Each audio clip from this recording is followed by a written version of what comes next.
Parte 8, pessoal, estamos quase no finzinho da nossa atividade. Vamos lá? Força e coragem, vamos continuar. E agora, pessoal, será que ela estava meio nervosa ou meia nervosa? Vejam, o correto é, ela estava meio nervosa na reunião. Este é um caso de concordância nominal. Eu já falei disso em outras aulas. Porque, olha, vejam, no sentido de um pouco, de mais ou menos, a palavra meio é invariável. Por quê? Porque ela é um advérbio. E os advérbios sempre são invariáveis. O que significa isso? Que eles nunca vão mudar, independente se quem fala é mulher, se quem fala é homem, se são muitos, se são poucos, tá? Sempre invariável, tá? Independente se é singular, plural, feminino ou masculino, sempre vai ficar igualzinho, tá?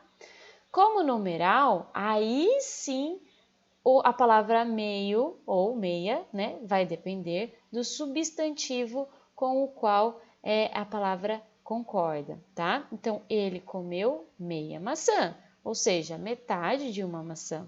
Nesse sentido, a palavra deve concordar sim com o substantivo maçã. Se no sentido de numeral, de metade, né? Então, nós precisamos concordar.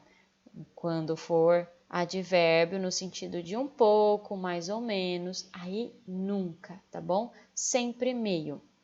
E agora é viagem com G ou viagem com J, hein? Espero que eles viajem amanhã. Ou é a professora? E esse viagem aí, o correto é com J? Sim, por quê? Porque neste caso, o viagem com J é a flexão do verbo viajar no presente do subjuntivo e no imperativo.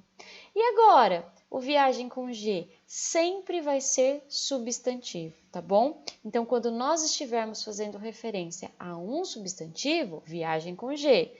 A verbo, viagem com J, tá? Exemplo, fiz uma linda viagem. Aí sim, né, nós temos um substantivo, então fica com G. Professora, jura que assim, se mudando a classe gramatical, muda também a grafia da palavra? Sim, pessoal, exatamente, tá bom? Então, vamos lá para o caso 38. É mal com L ou mal com U, professora? Depende. Um é advérbio, o outro é adjetivo. Nós precisamos pensar no contexto. Então, vejam, o jogador estava mal posicionado e esse mal, o correto, é com L. Por quê? Porque o contrário de mal com L é bem. Então, vejam, se couber o bem na frase, o mal é com L. Se couber o bom, o mal é com U, tá? Então, o jogador estava bem posicionado. Horas, vejo aí que coube o bem. Então, esse mal é com L, tá? E o lobo? Será que o lobo é o lobo mal com U ou é com L? Bom, qual que é o contrário de mal com U? É o bom, né? Se couber o bom, significa que esse mal é com U. Então, lobo bom faz sentido? Sim. E lobo mal também faz sentido. Então, aí nós temos um adjetivo e este mal vai ser com U, tá bom? Então, mal com L opõe-se a bem. Mal com U opõe-se a bom. Assim, mal-humorado, bem-humorado. Mal intencionado, bem intencionado. Mal-estar, bem-estar. Homem mal com U, homem bom, o contrário. Sempre façam esse joguinho de inversão, tá? Que vai dar certo.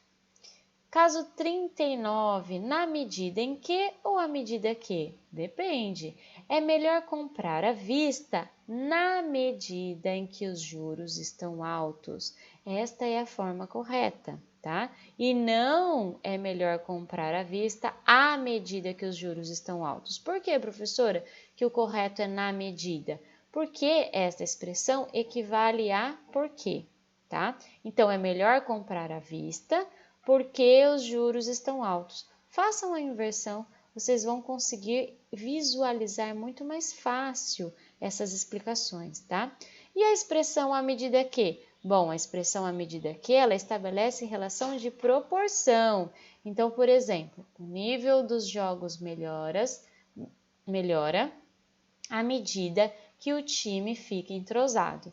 Então, pensem numa balança, né? Aí nós temos essa relação de proporção. Se de um lado eu recebo alguma coisa, do outro lado eu tenho também uma consequência, tá? E o último caso é para mim ou para eu fazer. Vejam que nós já falamos sobre isso também nos outros casos. Era para eu fazer a apresentação, mas tive de me ausentar. Este é o correto. Por quê? Porque para eu deve ser usado quando se referir ao sujeito da frase e for seguido de um verbo no infinitivo, tá? Porque o mim, como pronome oblíquo, ele nunca vai conjugar verbo, e sim o eu, que é um pronome reto, tá bom? Até o próximo bloquinho.